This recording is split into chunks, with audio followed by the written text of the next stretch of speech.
Hello and welcome to my channel. My name is Maria Jaju and this is the fifth in my series of Sepiatember paintings called Music.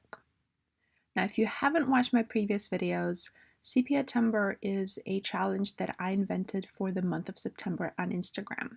And the idea is to paint things that are either in color sepia or somehow evoke memories or speak to historical events, things like that. And the prompt word for this day was music.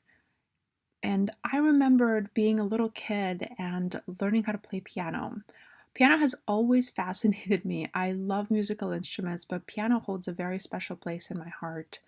When I was little, like maybe 7 years old, we used to have a piano teacher come over to our house and she would teach me how to play piano.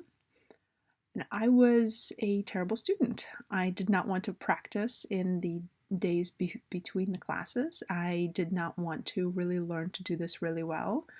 A few times I remember, because again, like I was like 7, 8, 9, a few times I would actually sit down to practice on my own and get really into it and get in the zone and get really good at the song, and that was a magical feeling.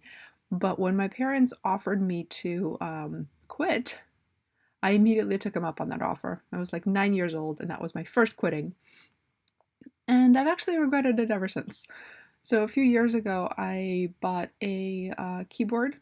It cost about the same as an iPod or iPhone, and that was literally my choice at the time. I was like, buy a new phone or buy a keyboard. And I bought a keyboard, and I practiced piano for a good year, relearned some of the old things that I had forgotten, relearned how to read the bass clef, which I had struggled with as a kid and was really, really hard as an adult too.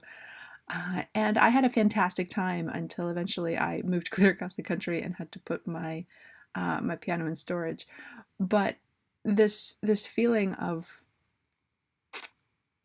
what's like swell in the become large sense that I feel when I hear a really good piano player, maybe a piano concerto at the symphony, still stays with me, and it brings these really warm thoughts and memories every time that I hear somebody who's really, really good play the piano. And so today's piece has tried to evoke that feeling and bring out those memories in me.